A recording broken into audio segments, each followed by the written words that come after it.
Oke, selamat siang semuanya.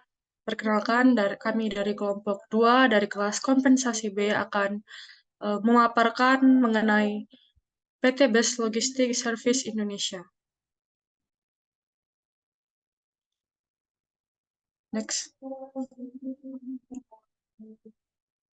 Sebelum itu, perkenalkan anggota-anggota dari kelompok 2. Yang pertama ada Angelica Borstumeng, NPM 086, lalu ada Bintang Nur Magmuda, NPM 175, lalu ada Iola Riris Simanjuntak, NPM 197, lalu ada Rizka Ayu Pratama, NPM 236, selanjutnya ada Enok David, NPM 301, lalu yang terakhir ada Viola Devita, NPM 486.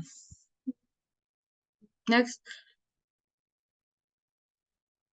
Nah, poin yang akan kita bahas yang pertama ada profil perusahaan, lalu yang kedua ada implementasi penerapan struktur dan skala upah, lalu yang terakhir ada kendala dalam penentuan struktur dan skala upah.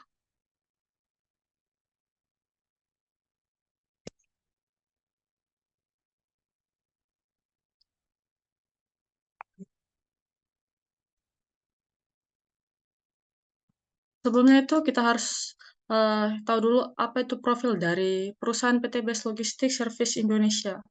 Nah, PT Best Logistics Service Indonesia merupakan perusahaan yang bergerak di bidang logistik, warehousing, dan packing material ternama dan terkemuka, khususnya di bidang serbuk yang berkualitas tinggi dan diminati pasar Indonesia hingga sampai pasar internasional.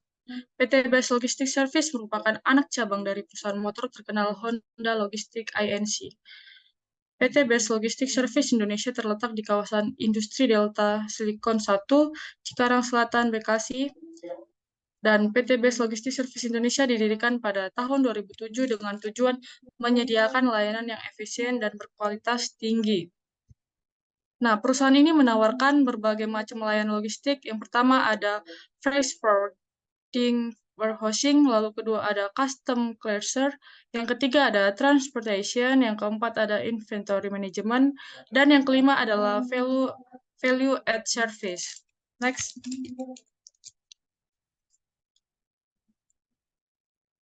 Selanjutnya topik ini akan dibahas oleh rekan saya. Oke, yang selanjutnya ada proses penyusunan struktur dan skala upah menggunakan metode ranking sederhana, di mana kami menemukan bahwa di PT Best Logistik Indonesia ini membuat jabatan dan uraian tugasnya itu berdasarkan metode ranking sederhana dengan menyusun daftar jabatan berdasarkan uraian pekerjaannya yang diurutkan dari yang termudah hingga pekerjaan yang paling rumit.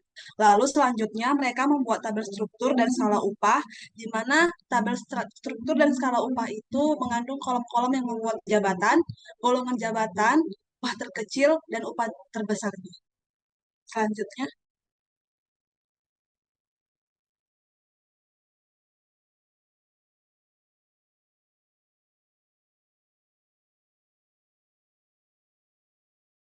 Selanjutnya ada struktur dan skala upah yang dimana sesuai dengan golongan jabatan. Yang di sini sudah tertulis sesuai dengan peraturan RI nomor 1 di tahun 2017 yang terkait struktur dan skala upah pada pasal 2 ayat 1 yang menyatakan bahwa penyusunan struktur dan skala upah dapat dilakukan melalui tahapan. Yang pertama ada dari analisa posisi jabatan, yang kedua ada evaluasi jabatan, dan menentukan struktur skala upah yang dimana di perusahaan ini sudah dikatakan sebelumnya yang menggunakan ranking sederhana, dan berikut adalah dari jabatan-jabatan dan golongannya dan upah terkecil dan terbesarnya. Next.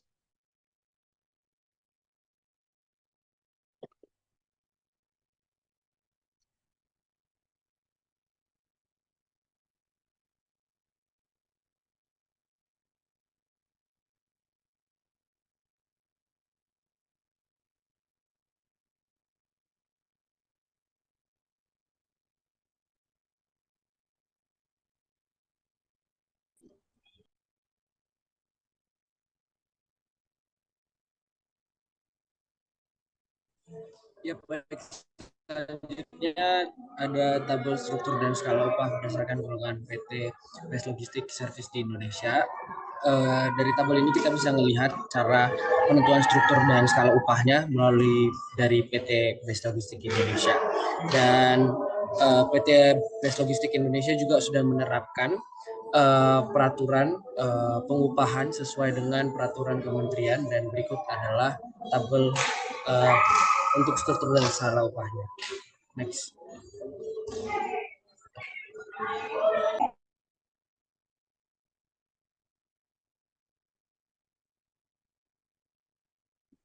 Baik, selanjutnya saya akan menjelaskan kendala dalam penentuan struktur gaji dalam PT Best Logistic Service Indonesia.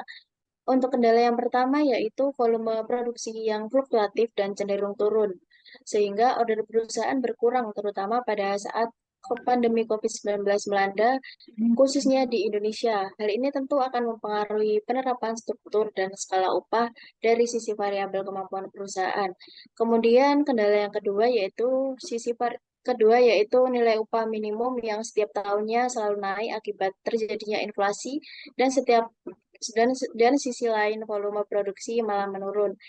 Poin yang terakhir yaitu masa kerja pekerja PKWTT atau pekerja buruh tetap rata-rata di atas 10 tahun, di mana masa kerja menjadi salah satu variabel penetapan struktur dan skala upah dari perusahaan. Next.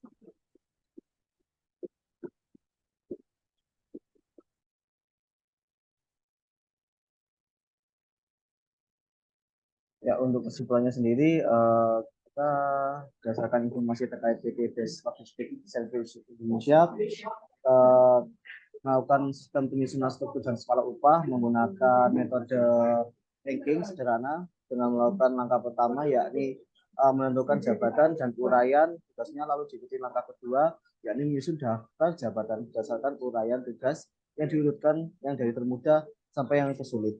Dan langkah yang terakhir membuat struktur dan skala upah yang berisi jabatan, golongan jabatan, upah terkecil, dan upah terbesar. Untuk dari informasi yang kami dapatkan dan analisa, didapatkan beberapa kesimpulan berdasarkan data dan pengamatan yang telah kami lakukan. Kami menemukan beberapa, yaitu yang pertama, fungsi utama penerapan struktur dan skala upah pada setiap perusahaan adalah agar terwujudnya sistem pengupahan yang berkeadilan untuk mencegah kesenjangan antar pekerja atau buruh. Yang kedua, PT Best Logistic Service Indonesia sudah menjalankan kewajibannya dengan menetapkan struktur dan skala upah di perusahaan sesuai dengan peraturan perundang-undangan yang berlaku. Yang ketiga, dalam menetapkan penyesuaian kenaikan upah berkala setiap tahunnya, pengusaha dan pihak serikat pekerja atau serikat buruh harus mempertimbangkan beberapa hal demi kesejahteraan pekerja atau buruh tetap terjaga dan demi menjaga keberlangsungan perusahaan, diantaranya yang pertama, kondisi ketenagakerjaan secara umum, dan yang kedua, kondisi perusahaan secara keseluruhan, dan kondisi kesejahteraan pekerja. Baik, terima kasih untuk presentasi dari kelompok kami. Wassalamualaikum warahmatullahi wabarakatuh. Waalaikumsalam.